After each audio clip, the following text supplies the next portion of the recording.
Why'd you leave? I didn't leave. They threw me out. Why did they throw you out? They said he wasn't good enough. No, they said I wasn't good enough. But the reason was they were a bunch of wankers.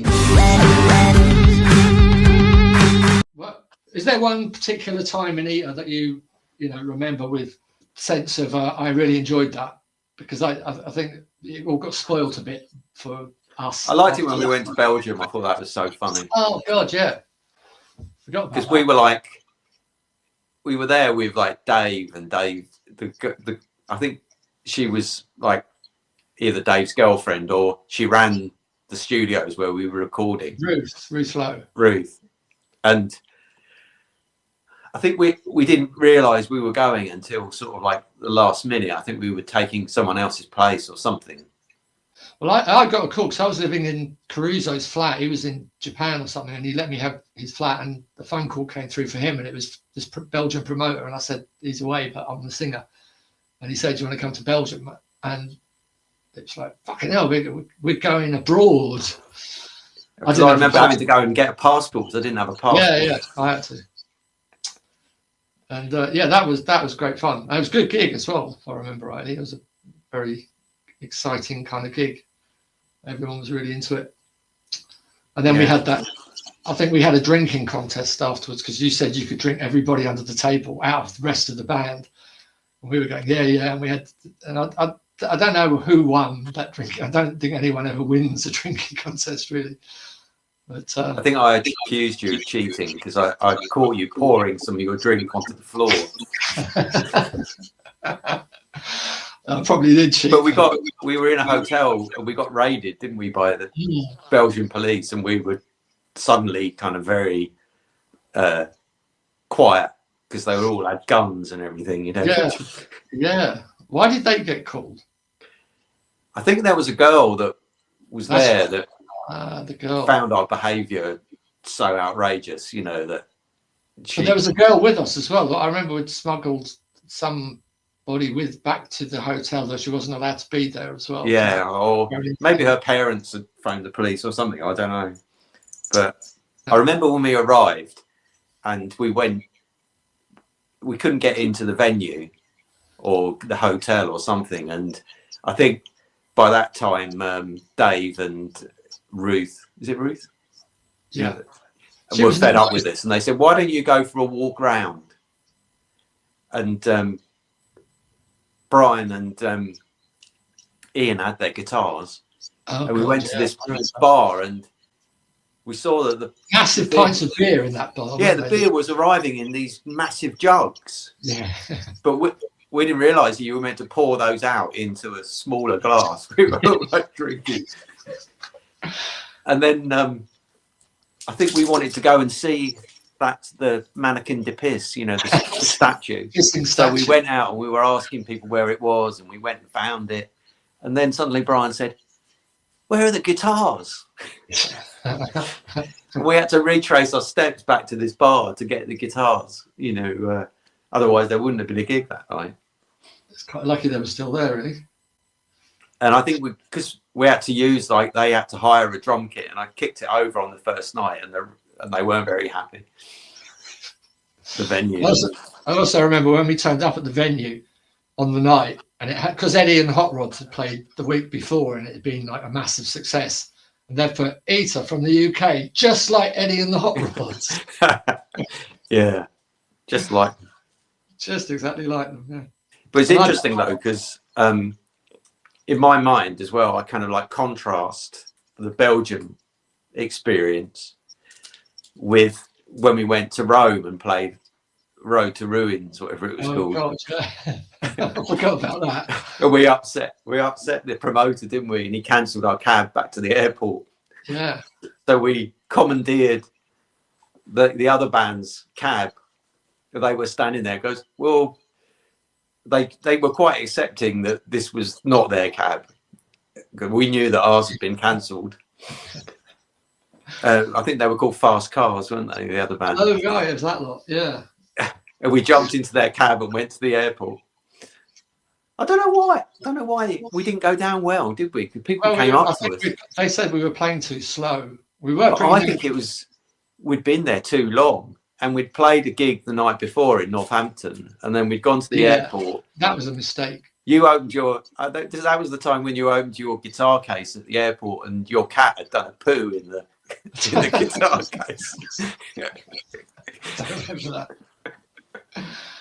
that. Do you remember that guy that before the gig, this young Belgian guy, Italian guy, comes into the dressing room and he's got this prepared speech about how Ita has changed his life and he's made him see the light, and it's like a really long, kind of articulate thing that he'd obviously memorized.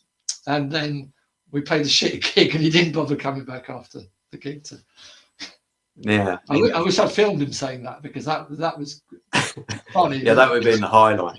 Yeah, I think we were probably, because I think they don't start their gigs until about 1 a.m, do they? Everybody goes out to dinner first and all that kind of stuff. Yeah, it's too late. They do it too late. I hate that. On the continent, you come on at fucking 2 a.m. and it's like, it's too late by then. You're fucked by then. Well, I mean, I think like a bunch of 50-year-old men that hadn't had any sleep for like 48 hours. Yeah, it's not great. As you remember, I got someone to write I wanted someone to write in Italian, "I'm sorry, we're not going to play very well tonight because we're all knackered." And I was showing it before we played to the audience. Yeah. Never start with an apology. That is one of the cardinal rules, isn't it, of gig playing? I think so. And always assume that you're better than you are. But then, like after that, we played the Packed Out 100 Club, didn't we? And that was a great gig. That was a really great gig. And Lee Childers came along. Yeah. And I thought, wow, this is going quite well, you know. And then we overdid it, didn't we? We had to go and overdo it by booking that other gig not long after at the Acklam Hall. That was not so well attended, let's say. And it was, is that the one where somebody got up on stage and dropped his trousers? Fucking fat guy. Yeah. He kept whacking me with his belly. He kept whacking my guitar, and I really wanted to fucking. And then something just said that police will be called if you do that. That's how I did. But I really fancied that. And he nicked a load of fucking books, that guy, because the book had just come out, and he made off with a whole pile of books by them. Yeah, I don't. It's hard to know, isn't it, why things don't go well? Because I think when we went to Spain and we played in that club in Madrid, that was really good as well. There's 2 dates in Spain, wasn't there? We drove around with that speedy driver, that girl that had some really speed on her. I think the only issue was you were a bit confused about the geography of Spain. In what when way? you were we came back from the Basque country and we were in Madrid, and you still thought we were in the kind of Basque separatist country, you know. Yeah. And I made that comment, didn't I, about I said this gig is trouble on the trains and things. Yeah. Yeah. I think it was soon after that bombing as well on the train, the Spanish train. Yeah, exactly. And then I said that this gig is in celebration of, and I just made up some Spanish name, and that turned out to be a Basque sort of hero rather than everything It went didn't wrong. seem to matter though. It didn't seem to matter. I don't think they really understood what I was going on about anyway. To be honest. But yeah, Spain was all right. Rome was a letdown. 100 Club was brilliant. ATP was the best gig ever, that festival. And then all ended like a fizzling out of a wet firework with the Acklam Hall. And but you know, there's some circularity to that, isn't there? Yeah, well, definitely, without a doubt. That's exactly what I told this promoter, who said, "Why don't you end on a high note?" And I said, "No, it's the way it should be." Yeah. I remember Jay Mascis told me, like years later, we played with Dinosaur Jr. in 2022, and he said that gig at All Tomorrow's Parties was brilliant. And he said that he was watching you because he plays drums as well. And he said he was always like into your drumming. And he said when he was watching you play at the that gig in 2006, he said every single thing was exactly the same as on the record. Yeah, I hadn't progressed at all. He didn't even mean it like that. It just meant that there was no, no deviation from exactly what was on the record, which is I hadn't noticed. But yeah, that's so my whole drumming repertoire there.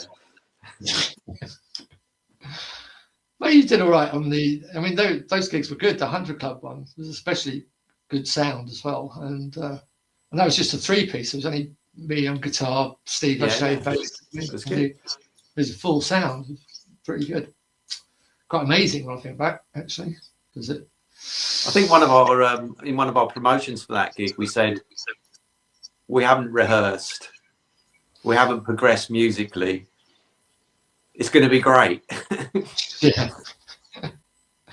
Thing is, with that, they didn't really care, And as I said, I think we were good, but I worry about how low the bar is for punk fans who go to see reformed bands. As in, I think you could be like completely shit, and they would still say, "No, it's fucking great. It was great." You know what I mean? Yeah, I mean that's the whole nostalgia thing, isn't it? It's like they just want to stamp the book. I've seen Eater, I've seen the Lurkers, I've seen, Yeah. And it's interesting because some of this is the more obscure the band was. I mean, like when we were around, in the 70s, some of the bands that people marvel over now, we would kind of think were hilarious, Yeah.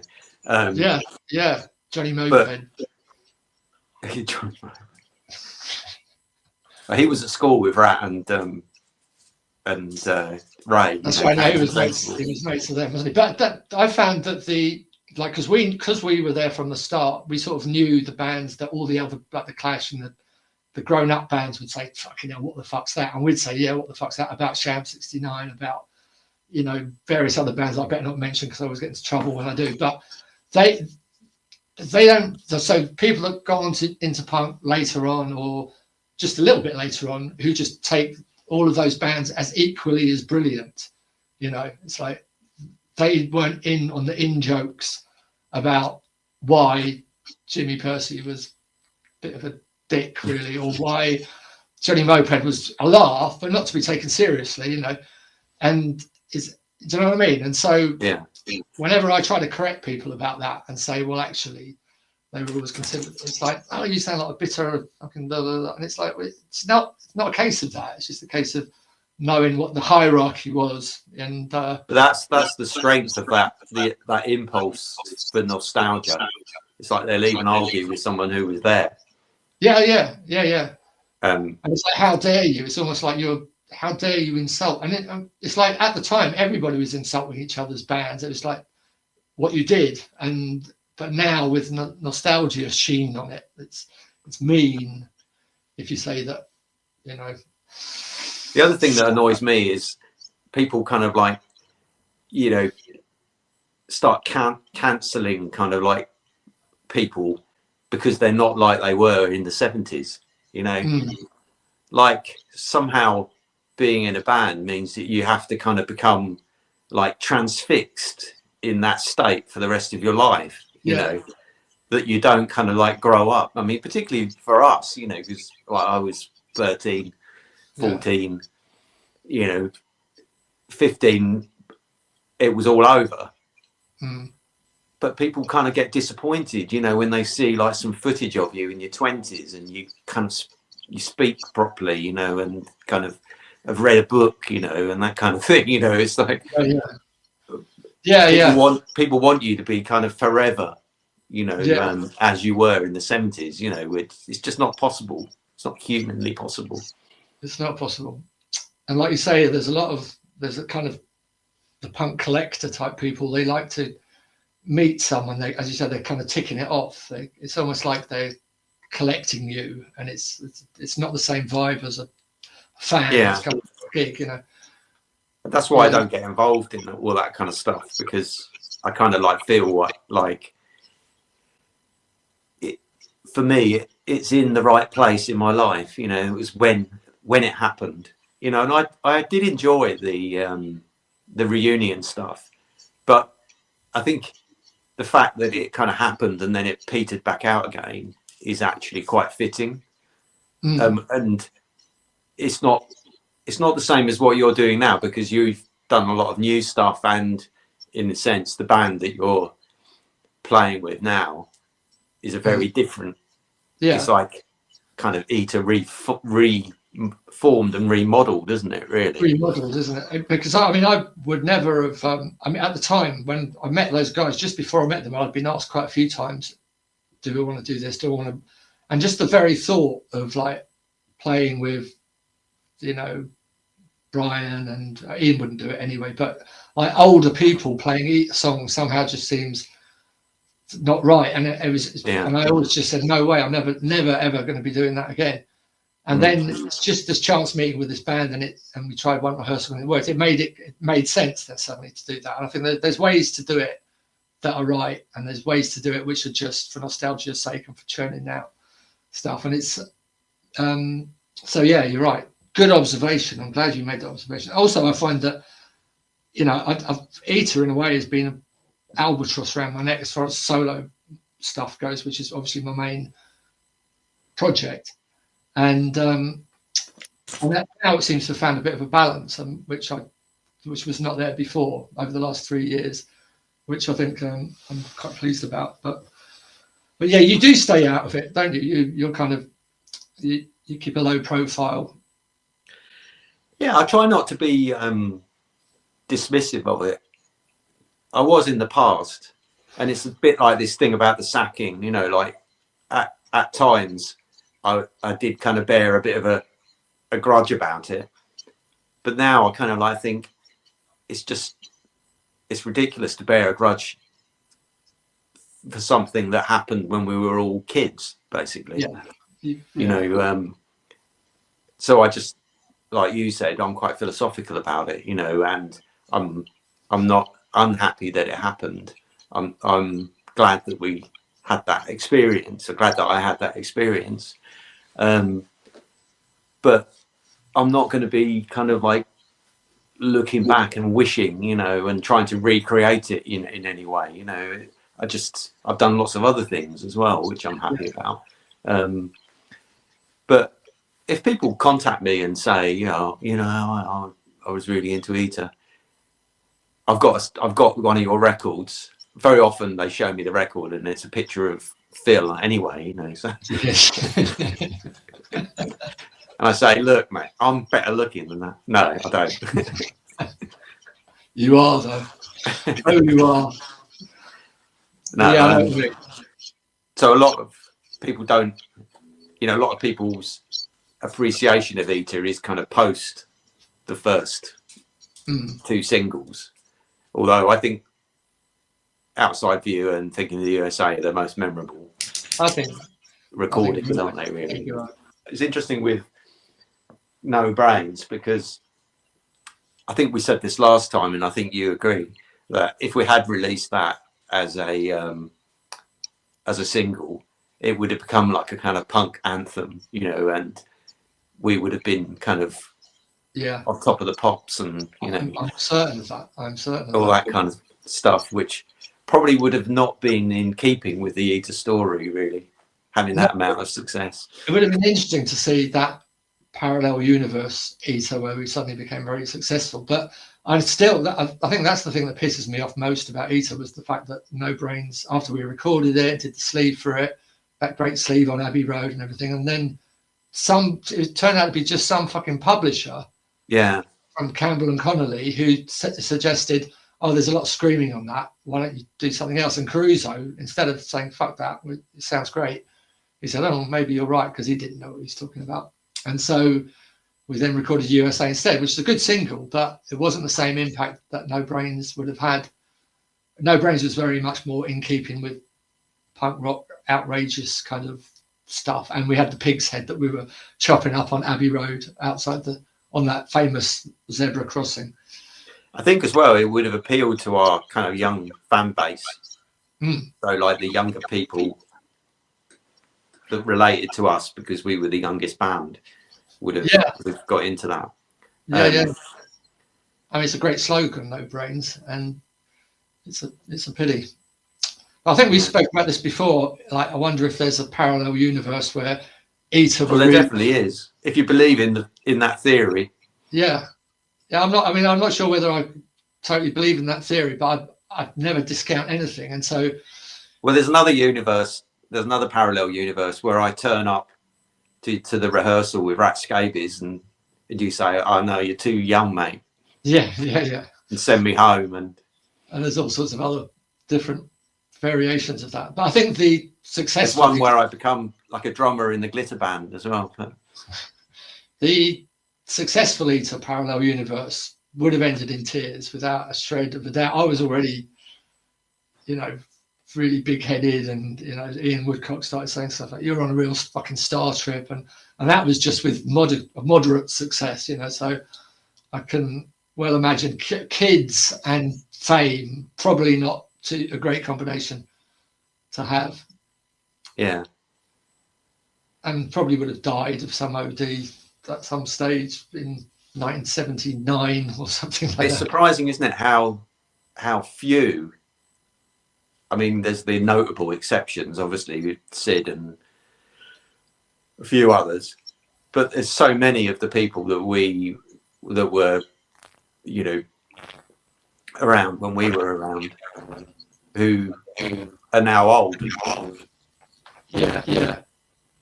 When you heard that about Sid, were you kind of madly surprised, or did you think? Because I was surprised, half expecting it.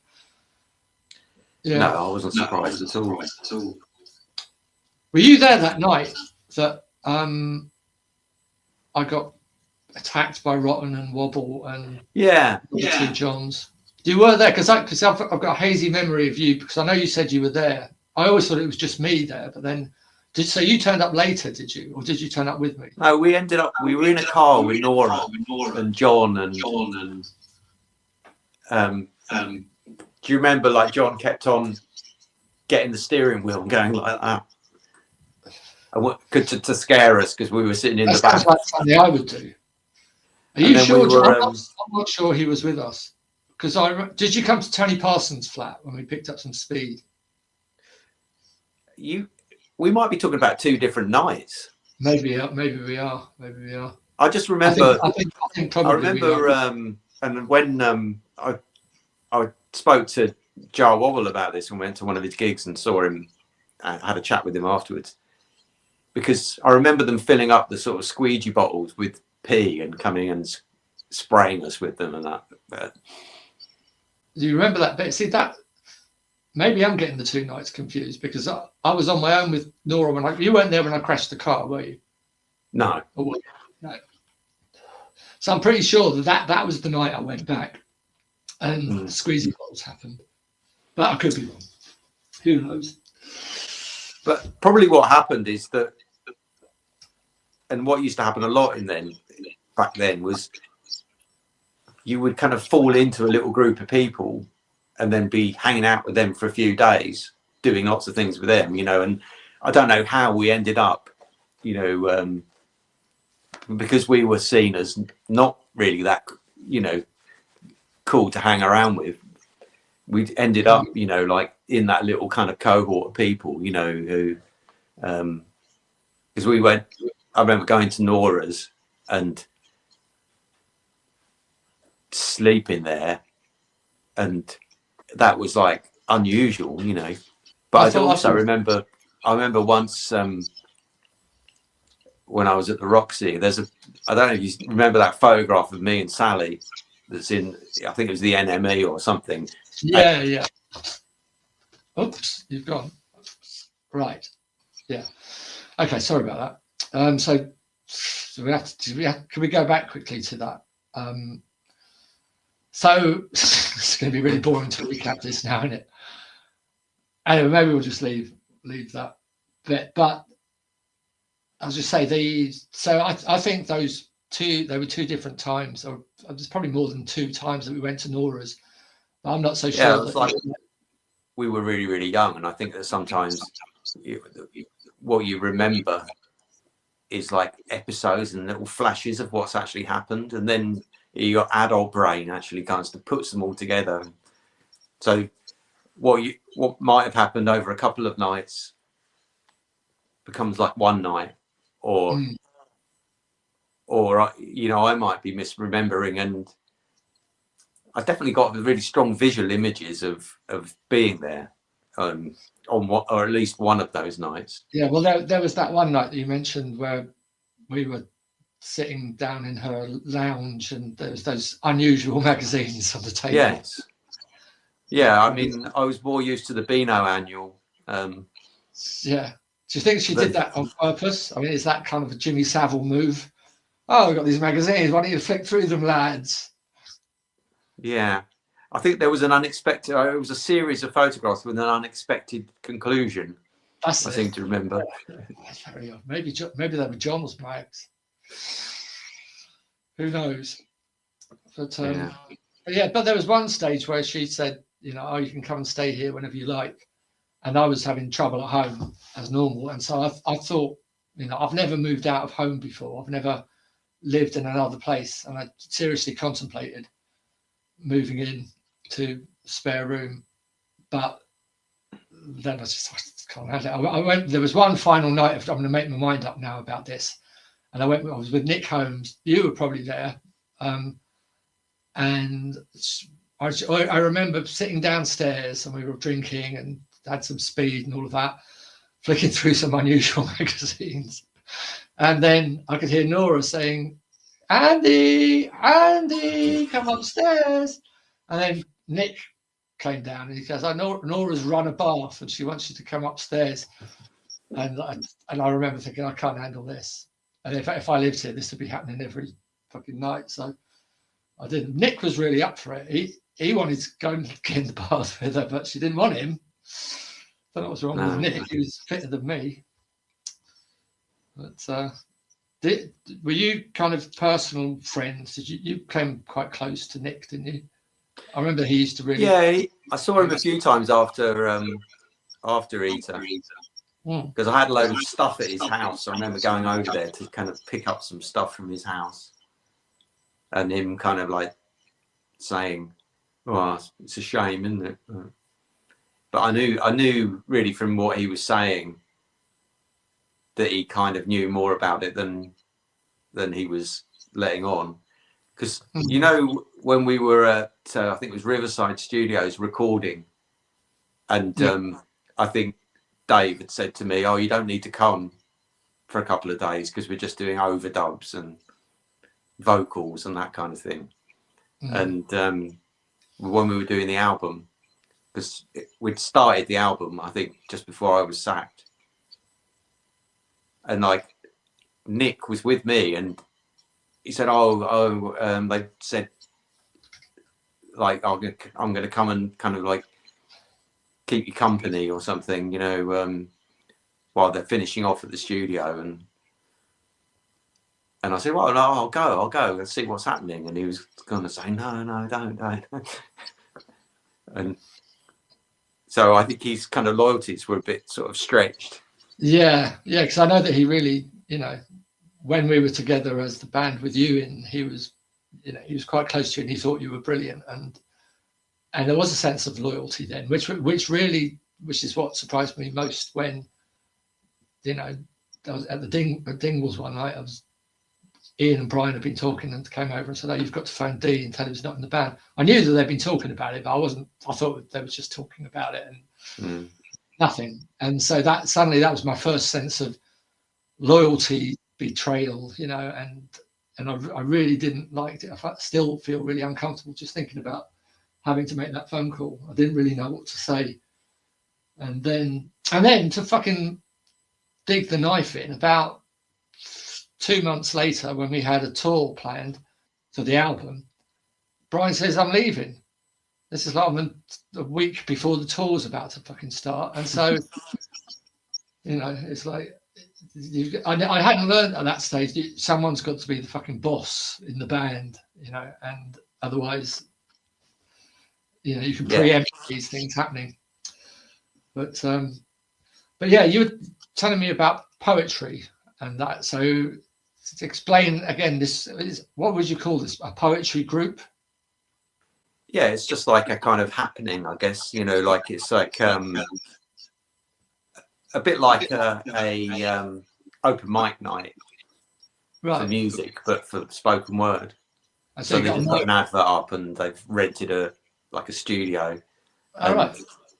you can turn up and either read a poem or just listen to other people's poems. Well, that sounds fun.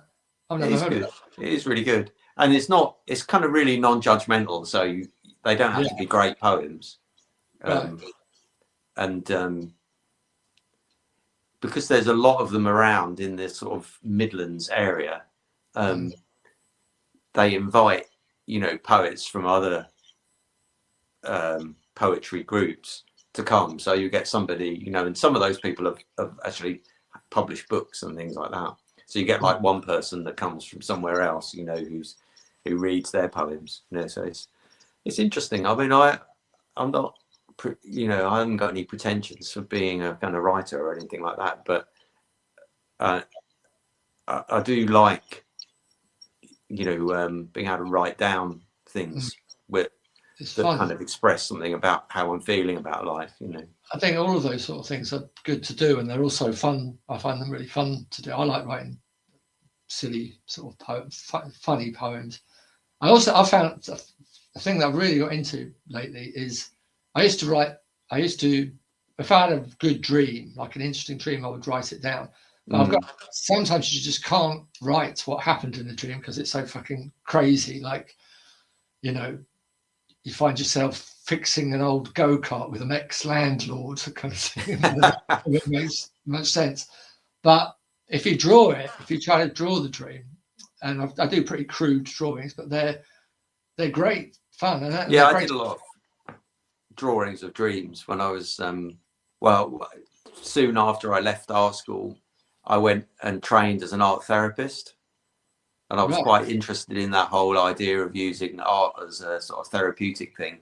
And then I suddenly lost interest in it. I kind of like, I actually thought, well, maybe it's a way to actually destroy the content in art if you try and cure people of their sort of mental health issues, you know, because a lot of our art is kind of like driven by that, you know.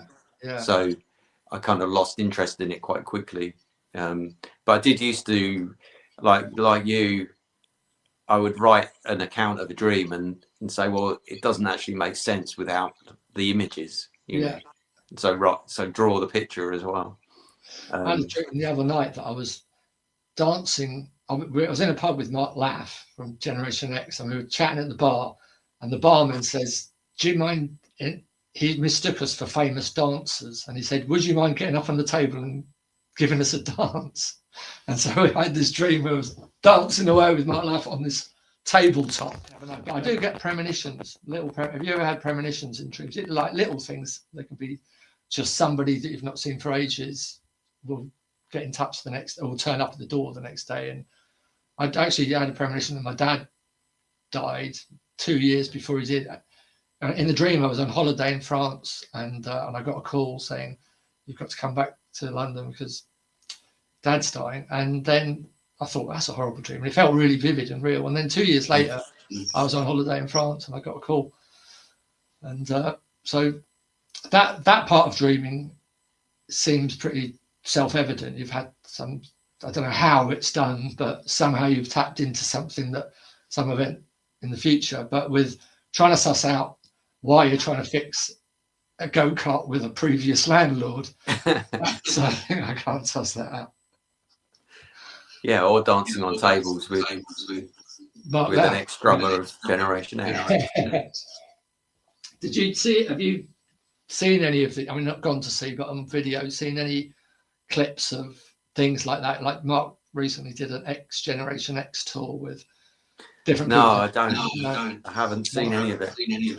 I kind of like feel like I need. I just want to kind of leave it alone, you know, so that it's fine other people doing things, but because I don't really want to do it, so yeah, it doesn't kind of like it doesn't kind of attract me to sort of like find out what other people are doing, you know, because I'm not doing it myself. So I must admit, I find, you know, I'm a bit of a contradiction when it comes to that sort of thing, because obviously I'm doing gigs and things with Eater, and therefore there are people who are into punk rock, you know, who follow me, and my interest in it goes a lot less than their interest in it.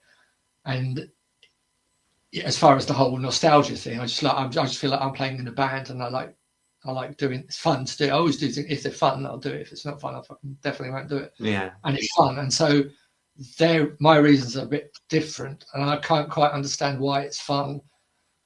As I said, I would never have dreamed of reforming properly with, you know, with the old band, but I would do it because that's not fun to me. But the people that follow me, I suppose a lot of them anyway, they do think that's all fun, and they're quite happy to go and see a band that were probably shit back then just for the sake of, you know. Yeah. And I you know, I don't kind of like disapprove of it or think it's not something that people should be doing. I just think I'm not interested in it. So, Yeah. But I can understand, you know, I know a lot of people who are really into music, and they're into particular genres and particular times, you know, in music, and they have to know everything about that, you know, and I understand that kind of thing. Yeah. But at the same time, I don't actually consume music like that, you know. I kind of, like I say, consume music. I don't listen to music. If I like something, I listen to it. I don't have to then become obsessed with that particular genre of music. You know, I listen to all sorts of different things, you know. Yeah, in a way, the genre thing is what pisses me off most of all, because when we started out, I didn't think, oh great, we're in a genre and we're going to remain in that genre alongside mainstream. But that's the way it's been carved up, and you know, I don't. And so when I meet, like, there are certain people that are punk fans, and so they love all the punk bands, and it was never like that. You know, if you would like one band but fucking hate that band, you don't have to love all the bands just because they're punk rock bands. No, exactly. And one of the things I find, if I start talking to people who are really into it, is I don't really know anything about it. You know, I know what my experience of it. I know what, you know, what happened when I was involved in it, but I don't know all of the sort of, you know, like subtleties, you know, and particularly the post-punk stuff, you know, and who was like later in, like, you know, some of the post-punk stuff, because by then I was listening to sort of like jazz and country and western and other stuff, you know. Anything but. I got totally turned off punk rock after that. It all kind of went a bit tits up. But you do miss like a bit of that history then. So, you know, like bands that everybody else got into who were sort of, you know, their origins were in punk, but they didn't kind of become well known during that punk period. I don't make that connection, you know. So it's no point in me kind of like talking to people about kind of like the history of punk and what happened afterwards, because after, I don't know, how many months was I actually in Eton? You know, probably less than a year, wasn't it? So yeah, it was. Well, after that, I kind of switched off September to for quite a while, you know. So I don't really know anything about what happened kind of afterwards. Did you carry on buying the music press and stuff like that? Were you still? No, not at all. No, right. Okay. I was in a couple of bands, and then kind of later on, just friends that I'd made like locally, they said, "Oh, you're a drummer, aren't you? Will you drum for us?" Because our drummer's gone somewhere. I don't know where. So I ended up playing in bands that were, you know, quite musical, and my expertise on the drums was, you know, limited, but it was enough to kind of like, you know, play with these bands, and that was quite enjoyable for a little while. But you know, it wasn't like a kind of, oh, I'm now you know, in bands and I'm gonna, you know, get back into music. Yeah, I kind of stayed in the mindset of I was always really interested in the music scene. I used to play Melody Maker and Enemy and all of that weekly. yeah, Anyway, before Eater and then after Eater, right up until, you know, Enemy folded in 2000, whenever it was. And so I was always, you know, I was always interested in who was who and who this new great band is and all that kind of thing. And I can understand that's not what everybody does.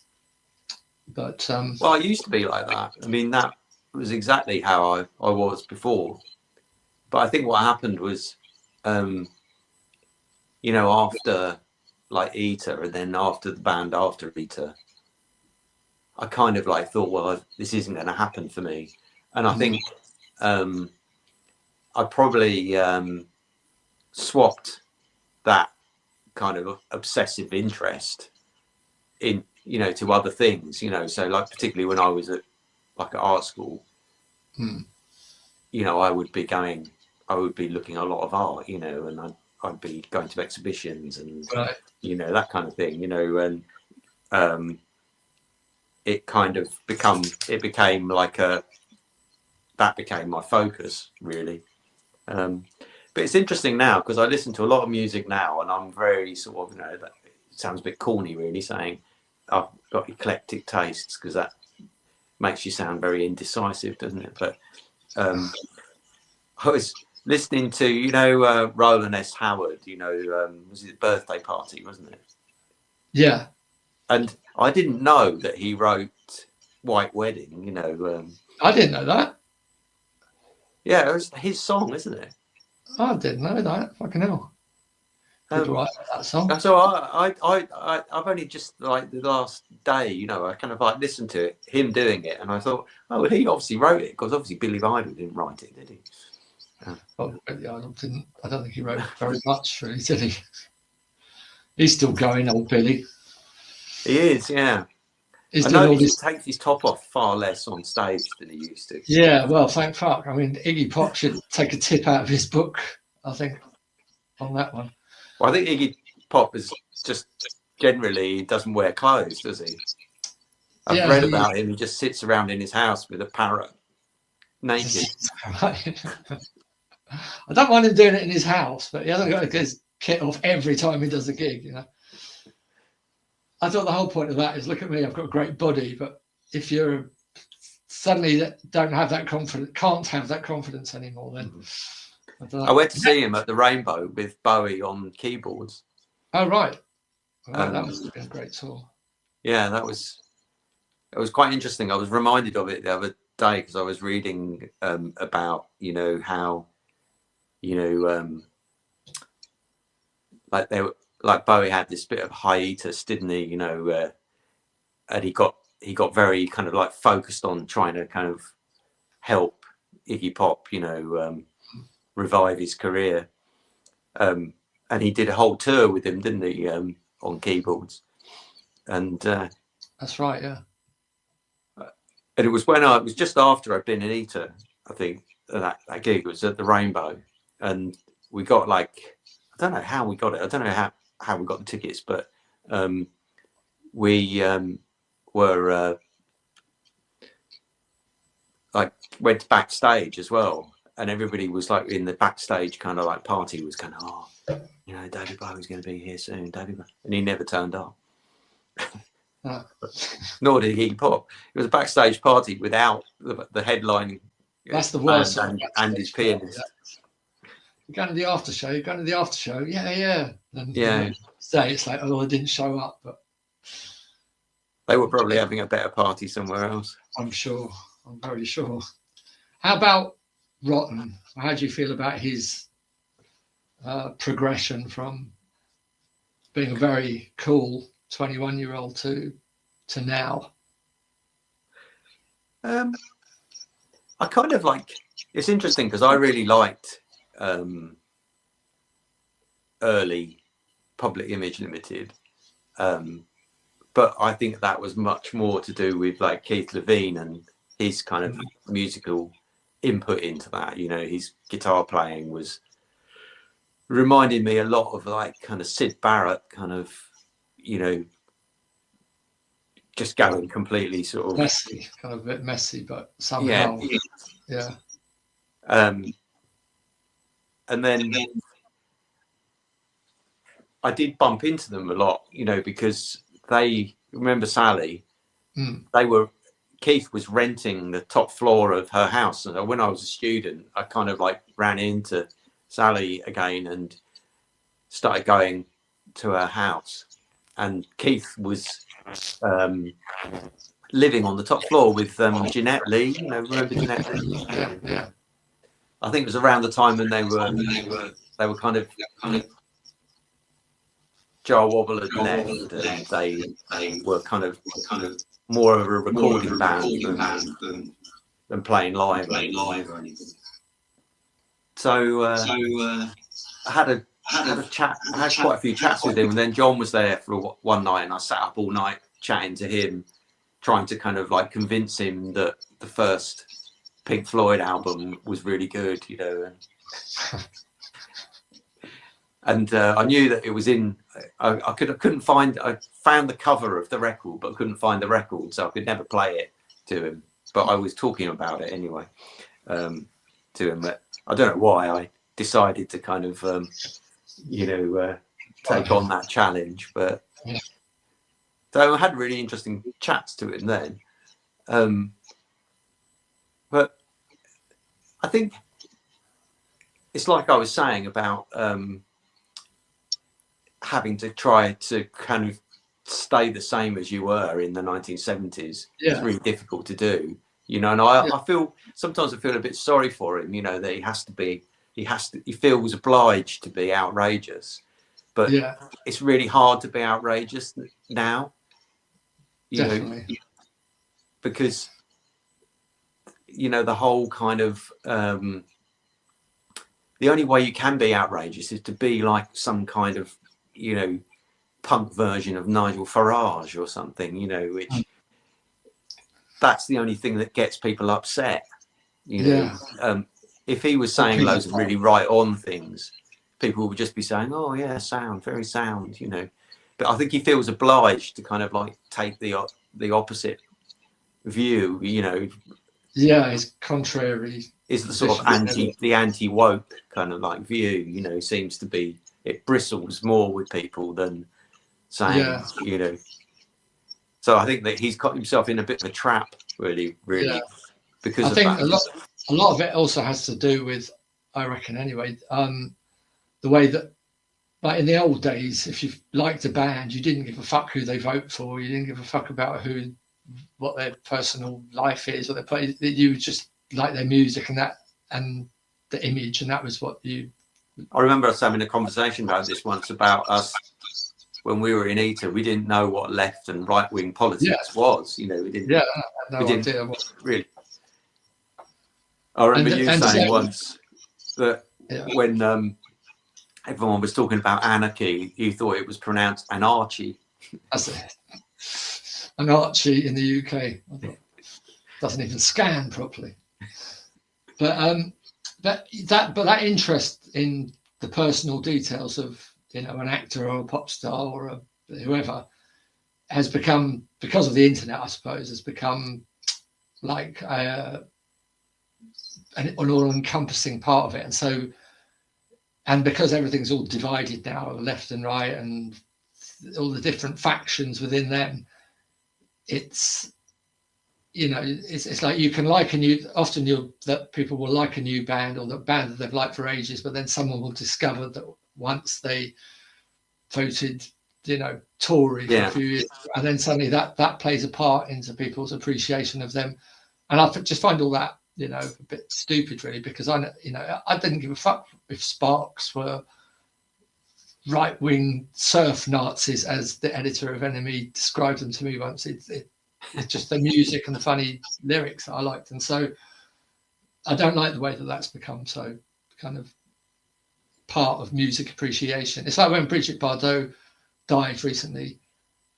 You know, Yeah. I mean, I didn't even know about half the things that she. No, I didn't either. But she, it was an immediate sort of like retort, wasn't it? You know, to people would put up like an iconic image of her, and then somebody else would say, "Yeah, but she was a Nazi. She's a fascist." Yeah. I find that distasteful, not primarily because she's just died. You know, I think if anybody has just died, then at least be a little bit respectful. Lay into them a bit later if you want. But the way there was some real venom in the way that people were like contradicting anybody, saying, "Oh, Richard R.I.P." and then a load of shit underneath it about it. And I think that's more inhumane than whatever the fuck it is that they've got a problem with her about. You know what I mean? To me. Yeah. I think as people get older, they tend to sort of like drift to the right anyway, don't they? You know, which in the past was probably seen as a sort of like natural part of aging, you know, whereas now it's kind of seen as unforgivable. We used to think it's becoming more kind of sensible, you know, that kind of boring, like dad kind of thing. They wouldn't immediately say, "Oh, I've gone all left to the right now." Nowadays, it's, you know, that's how it's described. And, you know, a lot of people, just contradictions of a lot of things. You know, they can have some right-wing leanings on one issue and some completely left-wing leanings on that issue. Not everybody is totally one thing, and yet that's the way it's been carved up, which I think it's not helping. I think the other thing as well is that I kind of like find it a bit ridiculous. You know, why are people asking Johnny Rotten what he thinks of Donald Trump? Yeah. You know. Yeah, well, it's just to inflame that divide, I think, you know. But saying that though, the way that Donald Trump appoints people to government, you know, he could actually end up being his cultural attaché or something, you know, or I mean, it wouldn't be out head of the arts or something. British ambassador to the USA. Yeah. Well, he'd probably do a better job than the last one. Yeah. At least hopefully he hasn't got so many skeletons in his closet. But having said that, you never know, do you? They haven't had a deep dive on him. They only do that when you become a politician. Yeah. Yeah, I don't think there's any Epstein photographs of knocking around. No, one would hope so anyway. I feel sorry for anybody that was ever pictured totally innocently, like in the background at an Epstein. Yeah, like photo bombing. Yeah, or they're just like they were serving the fucking. Happened to walk past a luxury yacht, caught in the background. And it's caught in that picture, in that image forever, and it's always going to keep coming up. Who is that person? I think it's interesting as well because, you know, if you were in that situation, the impact of being cancelled, you know, is probably not going to be the same as if you were, like, you know, famous. So if you just were a member of the public that happened to kind of walk past, get caught on one of those photographs, but you're not like a rock star or a. No, but if you ever did become, if that young waiter ever did become in a band or an actor, they'd say, "Hey, you were pictured at an Epstein party. I was just serving the vol au vents." Yeah, right. Yeah. But talking of new music, then, is there anything that you like to listen to? Bands in particular that stick out? When I say new music, I mean anything over the last 10 years. I kind of listen to a lot of different stuff, and because listening to music has become so casual, you know, because of Spotify and streaming, I literally don't remember who half of the people are, you know, that I listen to. Sounds really pathetic, doesn't it? Like I'm rocking myself to sleep in an old people's home listening to Fair Spotify. enough, because a lot of the time you don't know who you're listening to as well, even on the radio. Like I'll hear a song and I think, fucking hell, that sounds great. Who's that? And I'm waiting for the DJ after to say it, but they don't fucking even mention who it is. And it's no, exactly. How and then you kind of like have to kind of look back and find. Yeah, but I mean, it's gone by then. So that I think the radio thing has changed. Like if you had your record played on the BBC, on Radio 1 or Radio 2 even, that would mean it's going to be some sort of a hit. These days, there's so few people, I think, that listen to radio now. And as you say, Spotify is where most people would go, I guess, to hear some new stuff. And that's all confusing because I find Spotify a little bit confusing. Yeah, and I tend to listen to different music for doing different things, you know. So if I'm out running, I'll listen to, you know, like drum and bass or something. I won't have any idea what I'm listening to. I just need the kind of thumping kind of, you know, bass and drum. Do you ever listen to old stuff like from your youth? Yeah, I do. Yeah. I mean, and I kind of like I think having the sort of distance from it actually helps. So I did spend a lot of years actually thinking, well, I'm not going to listen to that because that's, you know, from the past, you know, punk rock, you know. But, you know, you listen to things, like I was listening to New Rose the other day and I was thinking, actually, this was really quite good. And, you know, like Brian's guitar playing and Rat's drumming was pretty amazing. You know, it's good you can appreciate it in a different way now, I find. And I don't really find it, I mean, I listen to whatever I like to listen to. And if it's something from the past, then I don't think it's something from the past, it's just something I want to listen to. And so I don't like to place it like that. But a lot of those songs I hadn't listened to for a long time. And carefully, you know, if you listen back to, like I did some recording with Brian James, 1978, and I not really listened to it properly for ages, for years, for decades. And then listening to it again, I'm noticing more, not about me, but things about him and his playing. It's like, fucking Brian James, that was his sound. And you know, it's kind of, you do appreciate it, I think, on a deeper level. But yeah, so just to wrap up, are you you're still painting, are you? You're still drawing and doing art? Not really, no. I was like more of a sculptor, but I kind of, it's one of those things that I keep meaning to kind of get back into doing, but I try to explain to people it's probably a bit like songwriting. You can't kind of like just suddenly start doing it from a standing start. You build up to it, you know, and it's hard, you know, to kind of like get the consistency, you know, of spending time doing something, you know, to the point where you're doing it to a level where you'll be satisfied with it.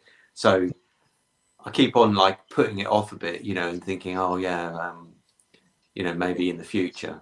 But I've got everything I need to be able to do it right now. I just need to get myself organised to do it. Do you still have the congas? I do have congas and bongos, right, and a drum kit, and an electronic drum kit, and maybe we should do drums. I've got lots of other drums as well. We should do something arty sometime, you and me, I think. Like some experimental jazz. Yeah, yes, that kind of thing. And you're still in Northampton, are you? Yeah. Yeah, because I'm probably going to be playing there again later this year. I'll let you know when. You must come down because that would be. Is it Black Prince? Is it Black Prince? Probably, yeah. Yeah. So you happy? Would you say? I am. Yeah. You look happy. You look very well as well. You look very. All that running is doing you some good. Yeah, I've just come back. As you know, like I was in Bali for a month, so that was quite nice. Yeah, you've got a nice shine to you. Tell us a bit about Bali before we go. What are the downsides and the upsides of Bali? I know drug smuggling is a death sentence, so apart from that, you don't want to do that. Prisons are quite harsh as well there. I can imagine. You don't get any kind of like concessions for being a tourist.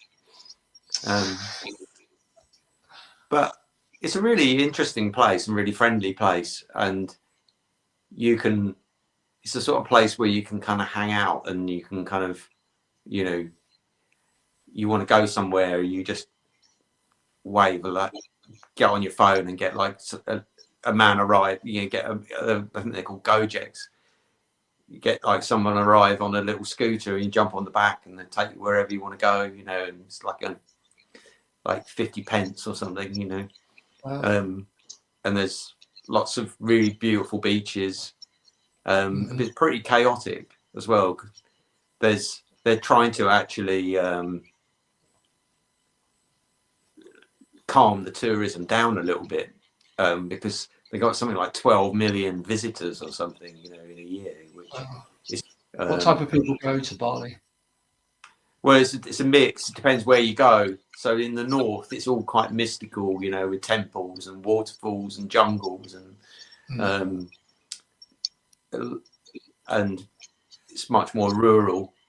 And then where you go down into the kind of like middle part, there's quite a lot of touristy resorts that are only like 10 minutes away from the airport. And then the bit where we visit, it's a bit further down, and that's quite picturesque and nice beaches and lots of interesting restaurants and cafes and things. That's where your son lives. Yeah. Yeah. It's very busy, but I think if you kind of just allow yourself to kind of like soak it up a bit, you enjoy it, you know. It's like culturally so different to here. Yeah, but the people are really friendly as well. You don't ever get the feeling that anyone's kind of like they're quite upfront about there's a tourist price for things and a locals price for things, but they don't kind of make a secret of it, you know. They just say, oh yeah, you're a tourist, so you have to pay this much. You know, but it's still only marginally more expensive, so everything's quite cheap. Would you ever move? Would you move there, or are you happy in Northampton? No, I don't think I could move there. Yeah. And the one thing about the UK is that, because I keep thinking, you know, sometimes I feel like it's very oppressive here, and I sort of a little bit run down and all that kind of stuff. But I can't think of anywhere else where I would rather go. Not that here is so great, but just because you know how things work here, and you know, speak the language, and you know how to get things if you want them, and you know what I mean. It just seems easier. Yeah, I mean, I think the other thing as well is I like the contrast here. So I like it to be cold sometimes, and misty and kind of, you know, bleak.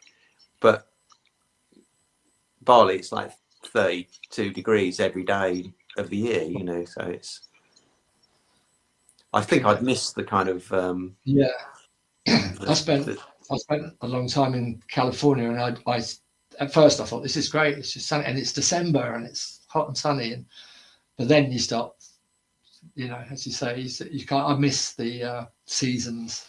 I like the different seasons. Was there anything else that you, before we wrap up? No, that's good. It's nice to speak to you. Yeah, no, it's been great speaking to you, and it's been a good chat. It's a good long chat too. I know my dog's making a fuss of me because it's her dinner time. All right. Yeah, I think it is that sort of time. Anyway, great talking to you, Rog, and I'll hopefully see you if we come to Northampton, and if not somewhere else some other time. And good luck with everything. And let me know when this goes up, and I'll have a look at it. I will. I think probably next Sunday. But cheers, Rog. Thank you very much. I'll speak to you later.